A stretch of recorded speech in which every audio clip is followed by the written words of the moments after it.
I don't know, it's just why it needs to happen. Usually.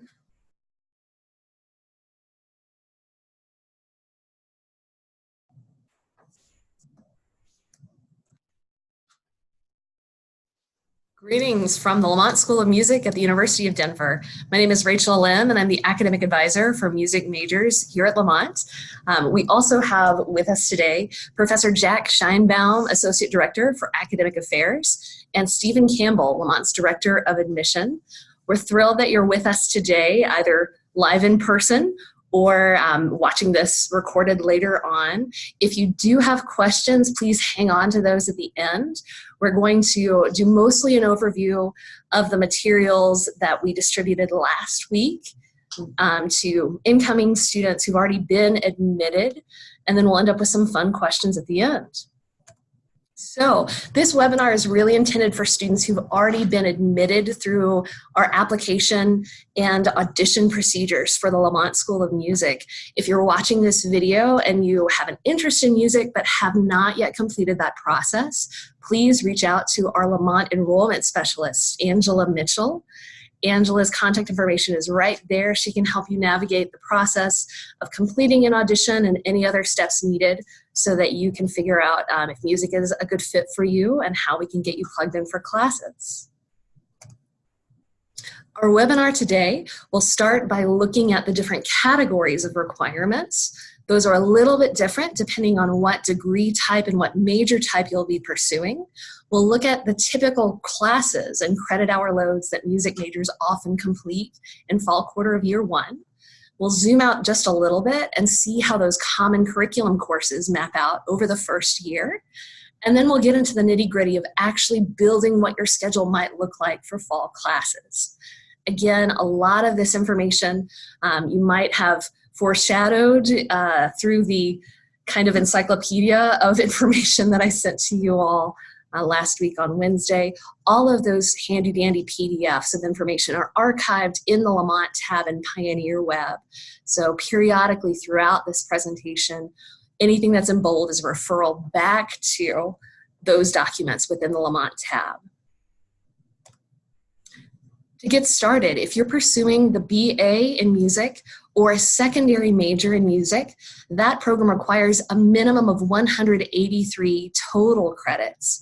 You can see with the credit hour breakdown that it's nearly an even split of thirds, with 1/3 of the total requirements coming from music major coursework, 1/3 coming from common curriculum requirements, and 1/3 coming from a combination of your required minor or second major and elective credits.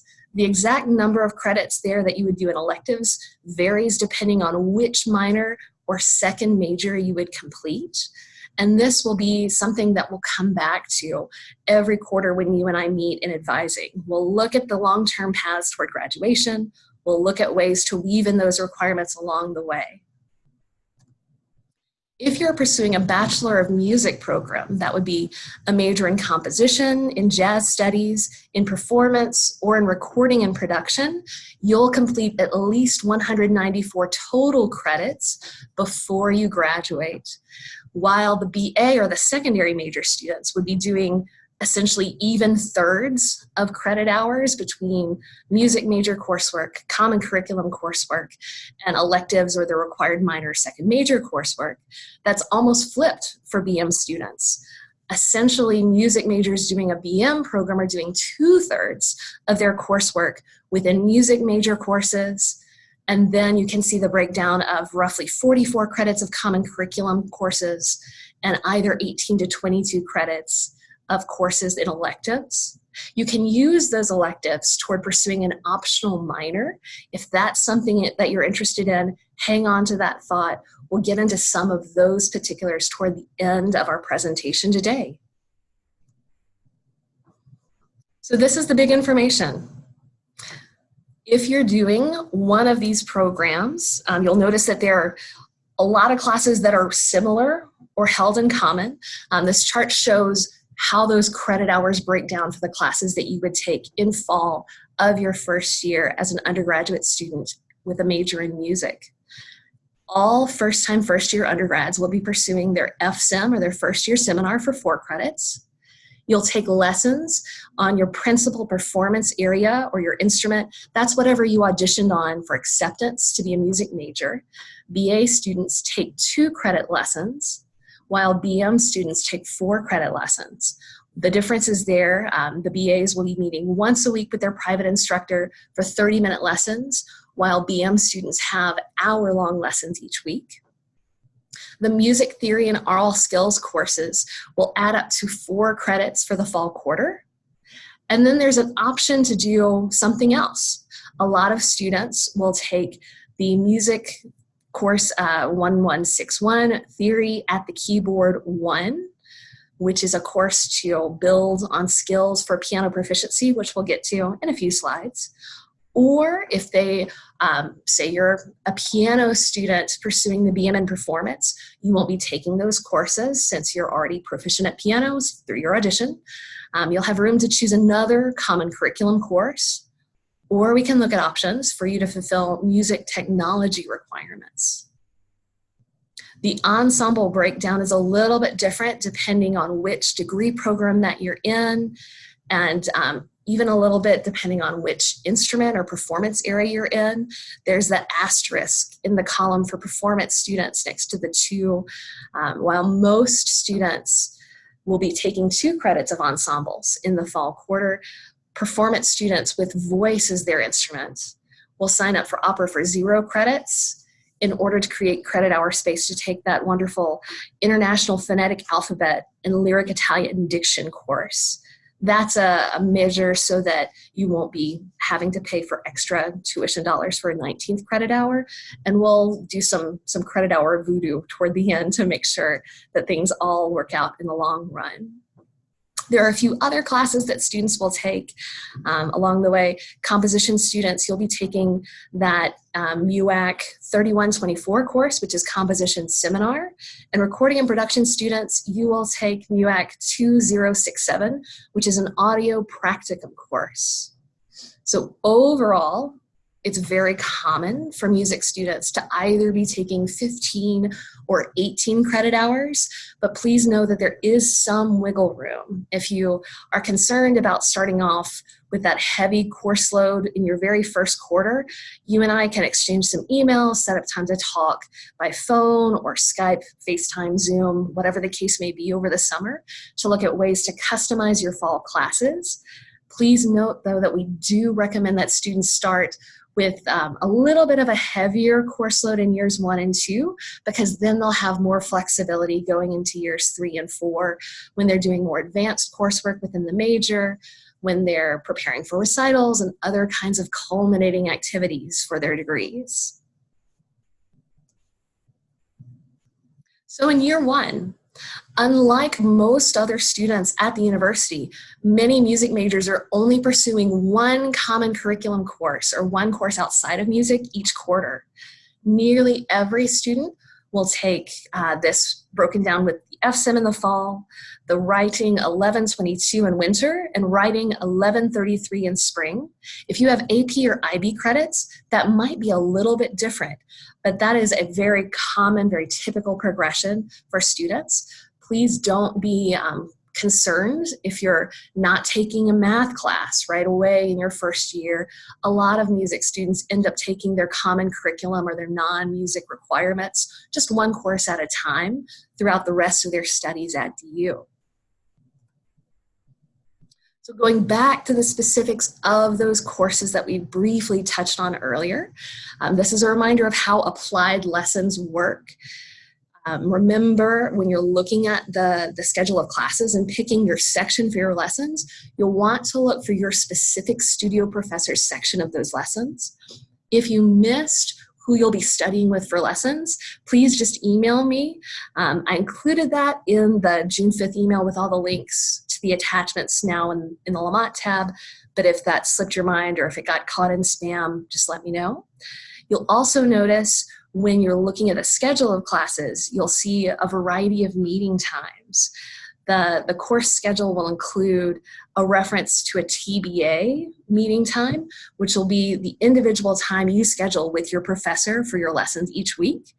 And then there will be a specific meeting time also associated with your lessons.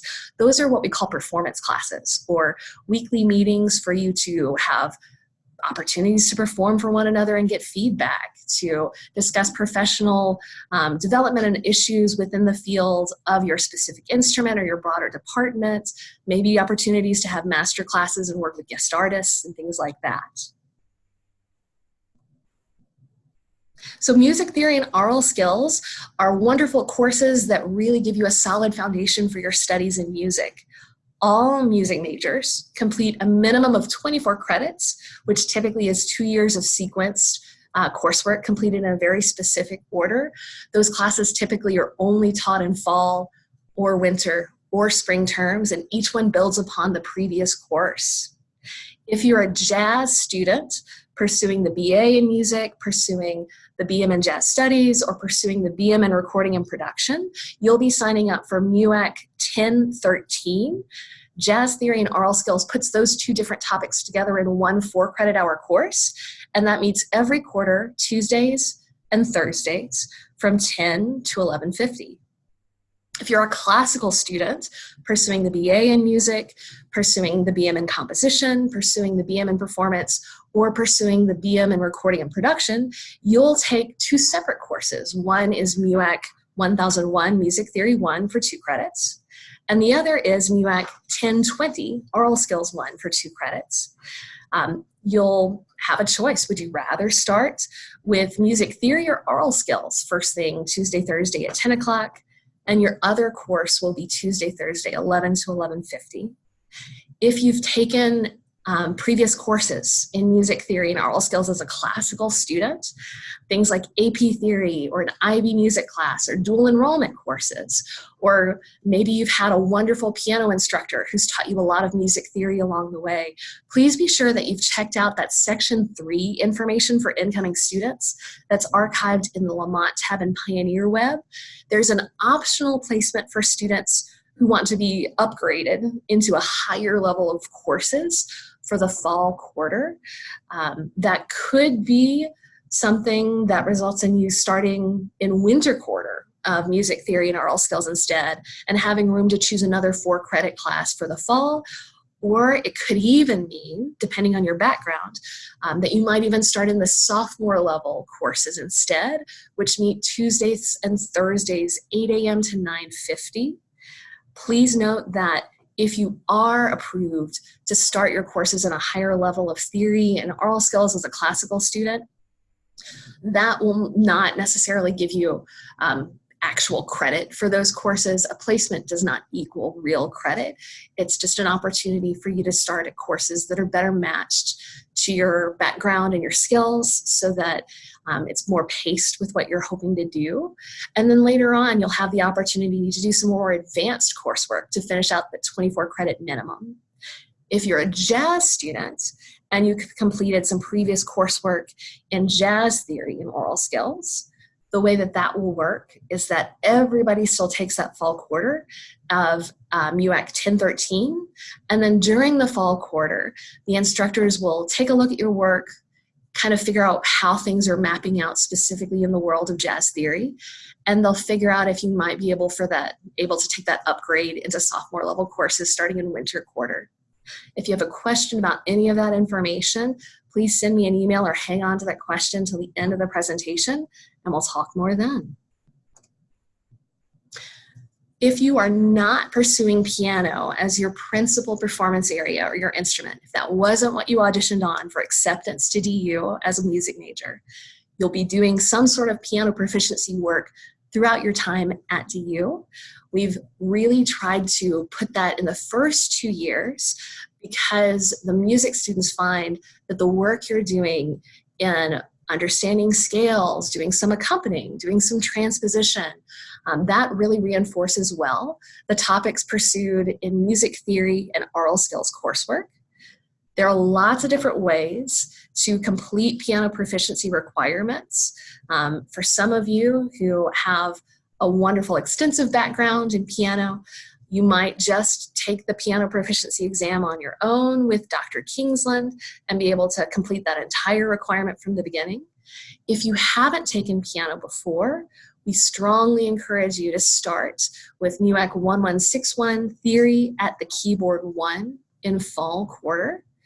But if you're somewhere in between, if you've taken some piano, like 1 to 3 years, and you're not sure if Theory at the Keyboard is 1 in the fall is the right place for you, be sure that you've checked out that Section 4 information archived in the Lamont tab in Pioneer Web for information about completing that optional Skype placement. If you've taken more than 3 years of piano, don't take Theory at the Keyboard 1 in the fall. You'll do something else later and can figure out with Dr. Kingsland a time to do a placement in the fall in the first week of classes once you're already here. And if you're stressed out about the idea of a placement, please note that that's optional. You're all welcome to sign up for Theory at the Keyboard 1 this fall. Even if you've taken 3 years of piano, if you want to just have a good start from the beginning, that's totally fine. If you're not able to find a section of Theory at the Keyboard 1 this fall that fits in your schedule, we can talk about options for you to either take that in your sophomore year, or we can look at different possibilities for maybe you're taking private lessons with some of our graduate students, or just working privately on your own for personal enrichment while you're working toward those goals. There are lots of different possibilities to reach that piano proficiency requirement before the end of year 2. So let's say you're not taking Theory at the Keyboard 1. You can use that credit hour space to do something else. A lot of students will consider another common curriculum course that is lots of possibilities. What I would recommend that you start with is by looking at any SI Society course, because eventually you'll have to do 2 from 2 different fields anyway. Picking 1 this fall is a really good idea. You could also look for any not music, analytical inquiry, society and culture course. Half of your required credits in that category will already come from your music major requirements. So your other AI Society has to be from another field other than music.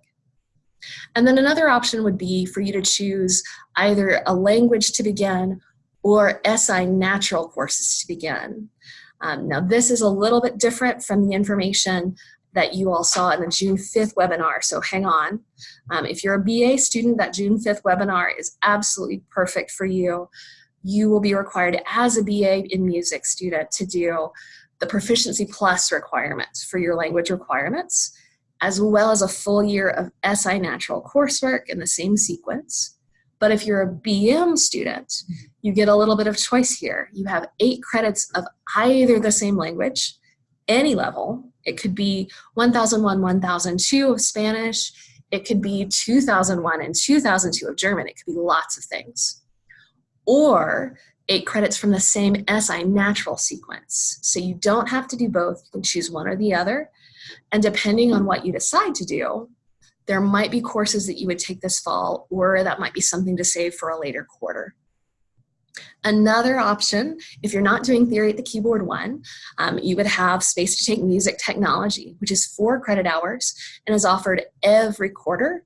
All music students, except the recording and production students, will complete some kind of music technology requirement prior to graduation. That is fulfilled either by taking Music Tech or the MUAC 3212 Digital Music Creation course, which is 4 credits and typically is offered in the winter. If you're a recording and production student, you're engaging with music technology basically all the time in very different ways. So there are different courses that you'll take to fulfill that requirement in other ways.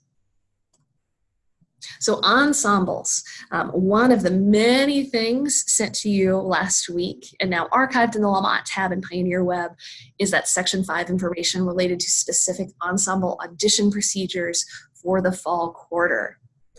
Please remember, as you're going through the ensemble requirements, all music majors have both a requirement for participation every quarter as assigned by the faculty through the auditions, as well as a credit hour total to reach by the end of your studies.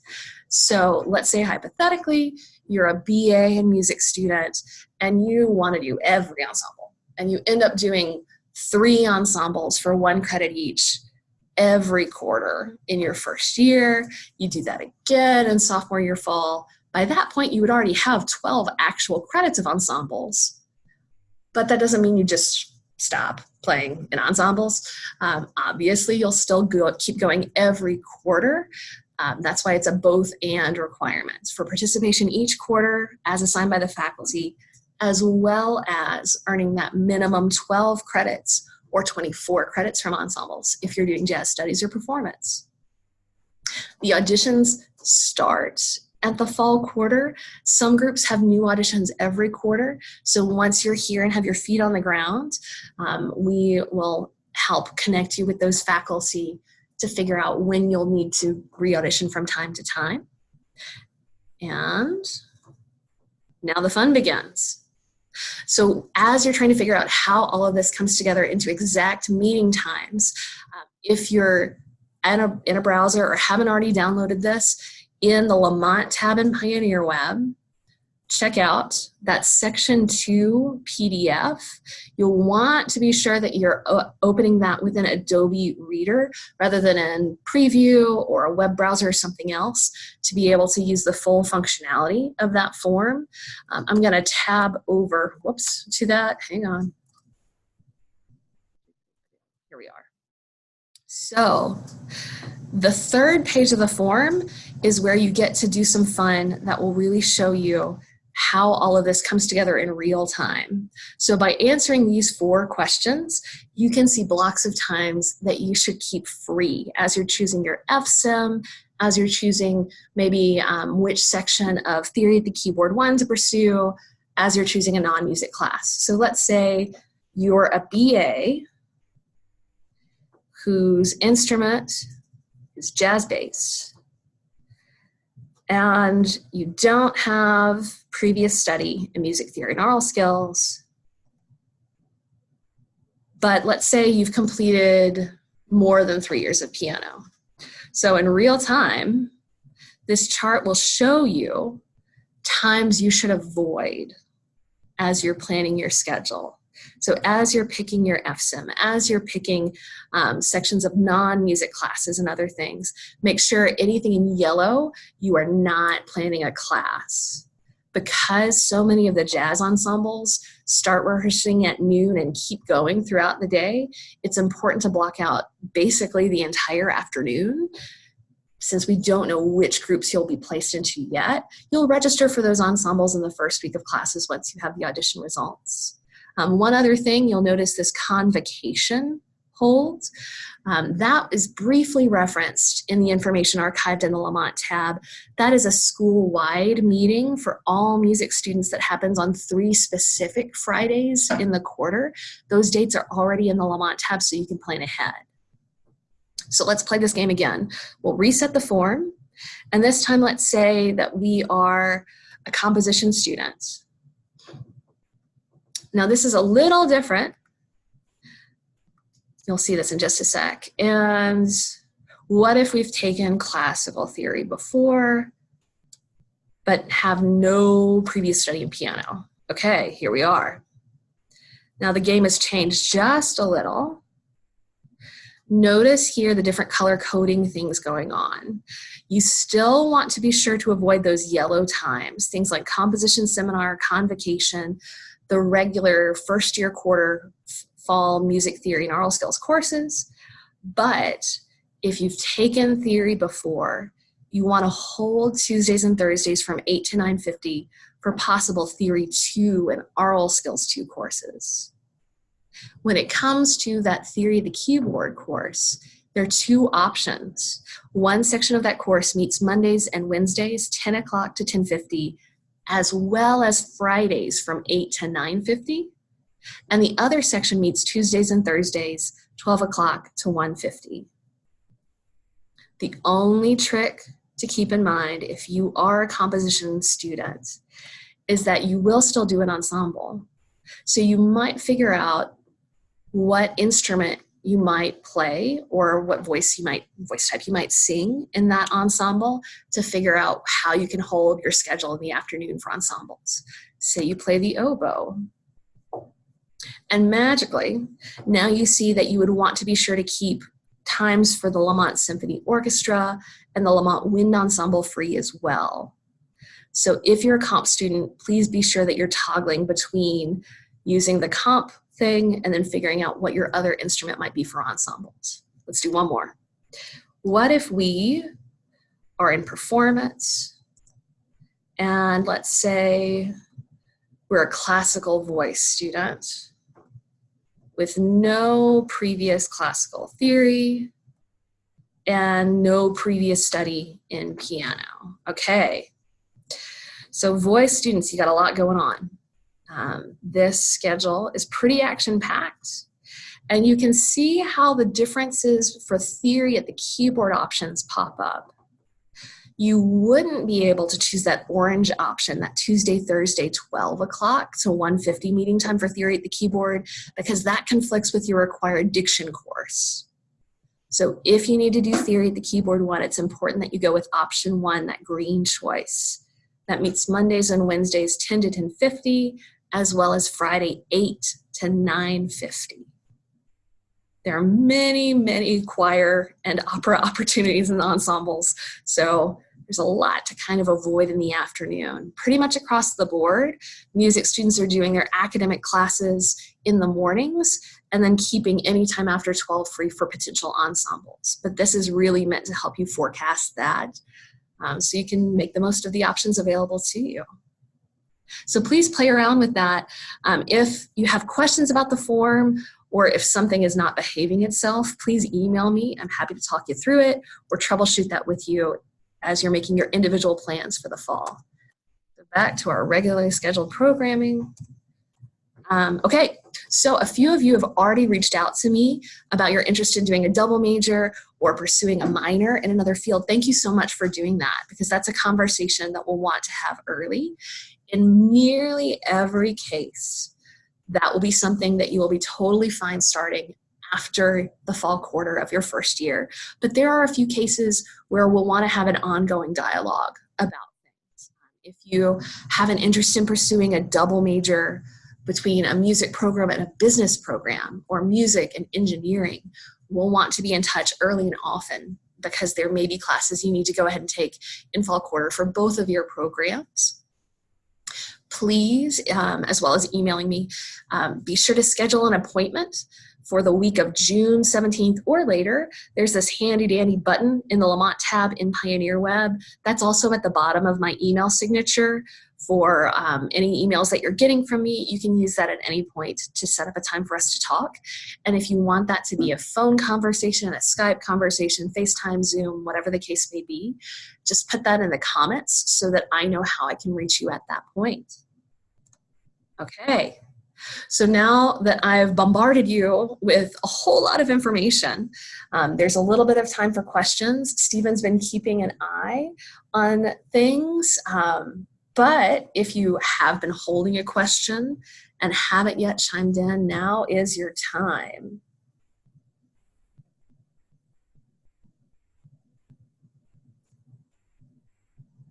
Anybody? I know it's a lot. Your faculty know that it's a lot too. You'll get a lot of sympathetic nods and support throughout your first year and throughout your whole time at DU. Please know that if at any point you have questions, whether it's, oh, I'm in the middle of trying to choose a class and I can't find any FSIMs that work, send me an email. That's totally fine. I'm here to help in any way that I can. If it's the third week of the fall quarter and you're feeling overwhelmed, send me an email, make an appointment to talk. We can figure out what options exist and connect you with resources. Okay, so we have a question. Okay, as someone who has taken concurrent math and English classes at a community college, what academic requirements will I have to fulfill? So part of that depends on those transcripts being sent to DU and being evaluated by the registrar's office. For now, what you'll do is just not sign up for anything in math or writing for the fall quarter, and then you'll choose something else. We'll look at what the specifics pan out to be once the registrar's office has evaluated those transfer credits. Thank you for that question. Do music majors have to take a specific type of first-year seminar FSIM course? Great question. No, they don't. The FSIMs are open to students of all different majors. They can choose any FSIMs as long as they just don't conflict with those potential ensemble times or the required music times. Those FSIMs are wonderful courses where the faculty are speaking from their areas of expertise and their areas of passion, and you're welcome to choose anything, even if it's not a music class or a class taught by a music faculty member.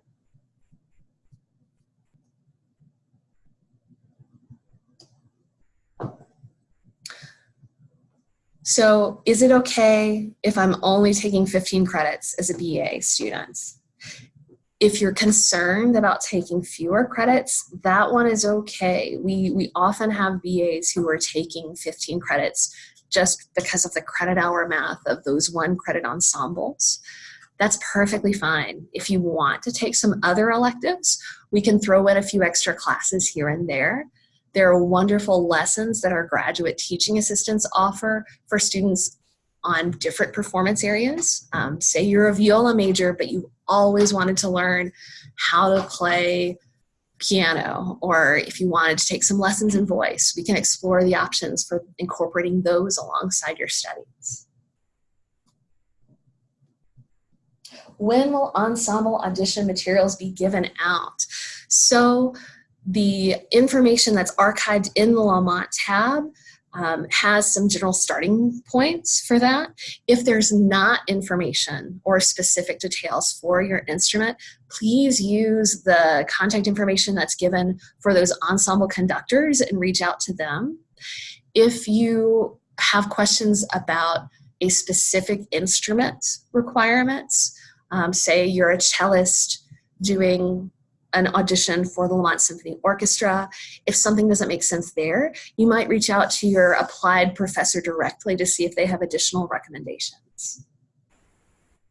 Please note too that in the ensemble information, there's a whole slew of wonderful elective ensembles. If you've ever wanted to be in a bluegrass group or learn how to play steel drums or participate in North Indian classical dance, there are great opportunities for you to enrich your studies through those elective groups as well. And any elective ensembles or extra ensembles beyond the ones assigned to you by your faculty will be great elective credits that help you reach those minimum credit hours required for graduation. If you're watching this later and you're a part of an LLC, a living and learning community, or if you're part of the Pioneer Leadership Program, please reach out to me by email. We'll want to talk about how those courses can be negotiated alongside your music major requirements. It takes a little bit of creativity, but I'm hopeful that between your music faculty and me, we can come up with some creative options for you to participate in all of those communities.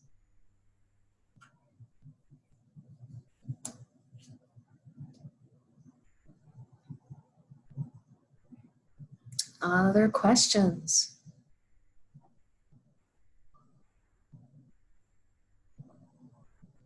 One more thing, as you all are poking around in the Lamont tab, there is so much information there for you. That is the primary resource for students, whether they're looking for information about Lamont School of Music policies and the student handbook, or if they're looking for advising resources.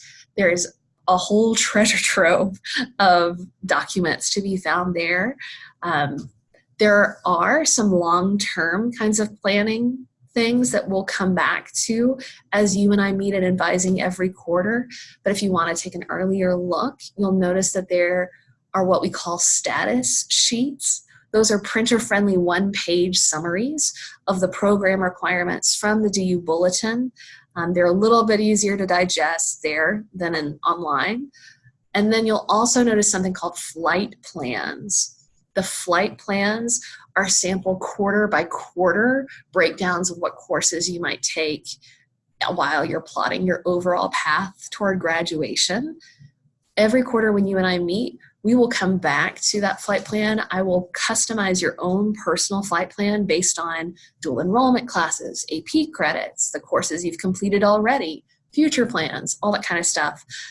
Those are very dynamic kinds of changeable, customizable documents that will keep adjusting as you take advantage of the many opportunities available to you at DU.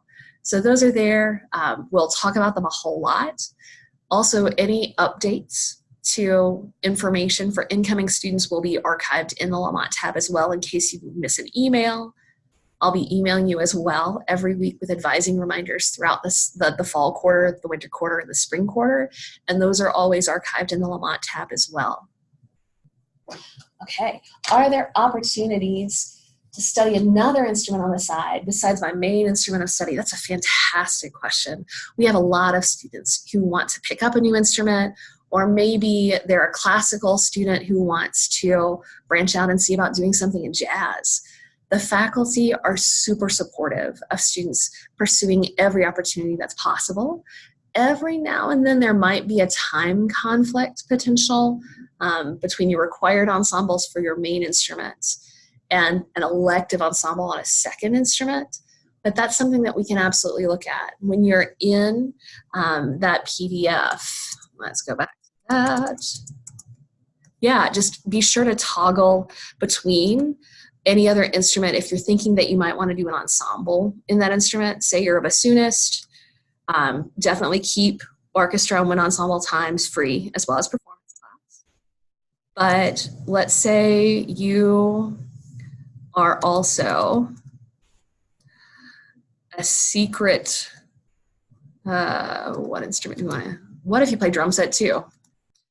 Then you can see there might be a little bit of overlap between the two. If we go back, can I control Z this? Aha, here we are. So the switcheroo between the two, if you're both a bassoonist and a drum set player, there's a potential overlap on Mondays and Wednesdays at 2. Just kidding, hang on. But there may be other groups that you could work out. So let me know if you have questions as you're playing around in the PDF and seeing how those potential time conflicts work out.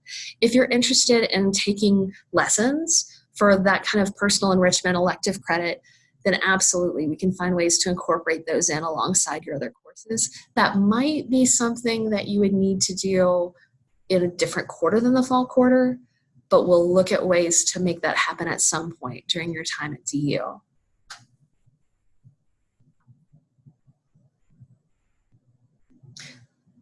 Do music majors study abroad? Some of them do. A lot of the students, if they're a major in music, will study abroad in junior or senior year in the fall quarter. Our coursework is generally a little bit more flexible at that point because of how the sequence of theory and oral skills courses map out. We'll talk a lot about that in our advising appointments every single quarter. So keep that in mind, bring that up often. You'll also hear about an info session that we'll have for music students specifically related to studying abroad. That occurs usually every October or November. So please know that that is absolutely a wonderful option that you should pursue. Any other questions?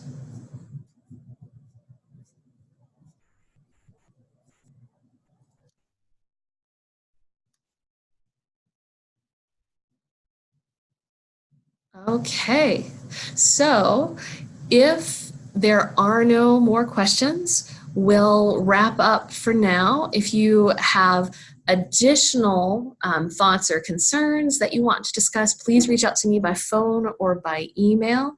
Again, this recording, if you want to review it later, it will be posted online at go.du.edu/parents, as well as go.du.edu/new student. So please check that out. Once that's on YouTube, I'll also add it to the Lamont tab in Pioneer Web, like all the other wonderful goodies that are waiting for you. We are so excited to welcome you to campus in the fall, and please don't be a stranger between now and then. Thank you so much for joining us today.